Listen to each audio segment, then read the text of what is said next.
I suppose on one level, something I can see why the public will be interested in it, obviously. A good story, it's got to be a good story. The story of Altamira and this man who's rejected is a very good story. I think it's universal. The story of Charity Farr is evidently universal. I love the story of Charity Farr when I read it. It made me very emotional. It created enormous emotion in me when I read it. Partly because I had experienced that kind of life, that kind of university life. And again, I believe in standing up and fighting for your belief very much. You know, whoever you are, standing up against the establishment or always try to divert human beings to what they want. I will fight that forever. You know, I do it all the time. I'm quite, you know, controversial in that way. So that's identified in that story. But you just look at something that people will, that is human involvement, sometimes a love story. And I like spectacle.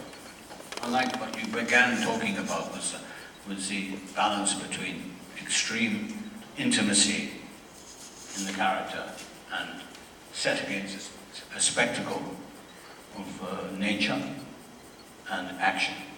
I think that is very good. Cinema is very good for that, telling that kind of tale, that kind of story. I've had many films that I wanted to do that have never got made because they were too grand, too grandiose. But they're always intimate characters, central to the story, set against historical change or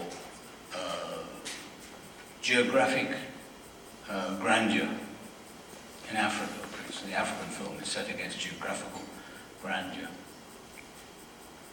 but intimate in its nature. Greystoke's a very intimate film, and it's all about death, actually.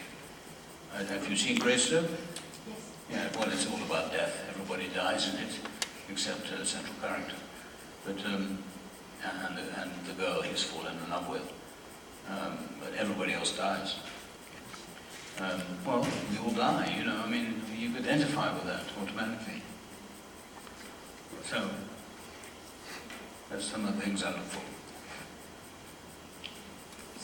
Good. There's one there. 1, 2, 3, fifth row. Last question. Huh? C'est la dernière question, et après on va... 6 o'clock. Is Tim here? Yeah, I would like to know what is your... Hi, Tim. Hi, Tim. I would like to know what is your relationship with screenplay.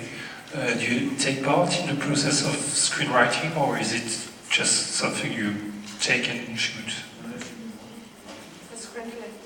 Well, it's very intimate. Very intimate. I don't want to write myself. I don't believe I'm a good dialogue writer. I need a playwright or a script writer, or somebody who understands the need for brevity in words. Because we all speak very short words. We never, in conversation, all the words are very short. I'm talking very long because I'm answering a question, but basically conversations are always short. And you need somebody who's a master with words, so a playwright, basically. And the relationship is very intimate with that person, whoever it is I work with.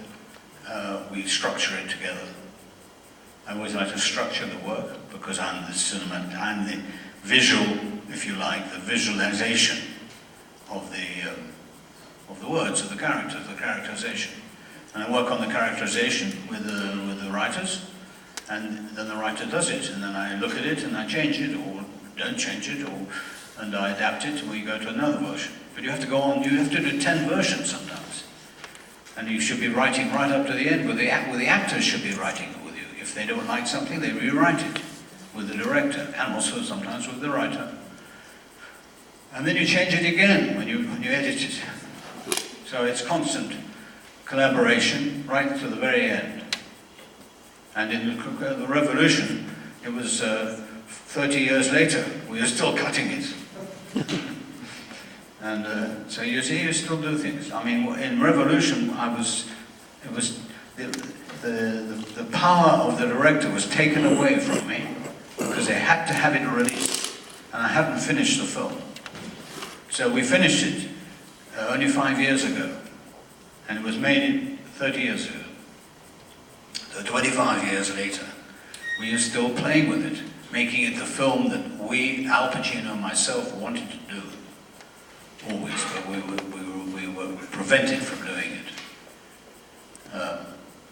So people say that film is a collaborative art. It is, of course, but it's not a collaboration of people who put up money, in my opinion. You have to have money to make it, so you have to listen to them, and sometimes they have good ideas, but very rarely. Very rarely. But you have to listen, because you're taking their money and you want to try to return their money, because that's a responsibility of the filmmaker, is to get the money, so they get the money back. And there's some people who don't understand that. There are producers who try to divert the director or the filmmakers from what they wanted to do, to make it what they think is right. The filmmaker is right and sometimes wrong in what he does. The film writer and filmmaker, and the director and the writer. But often the producers are not right. Very often not. If that is any answer, I don't know. Alors sur ces belles Il faut paroles, finir. je pense qu'on va Il faut terminer finir, là. il faut Et terminer vous parce remercier. que vous avez une autre invitée. Ouais. Et vous féliciter en tout cas, et vous remercier pour Merci beaucoup.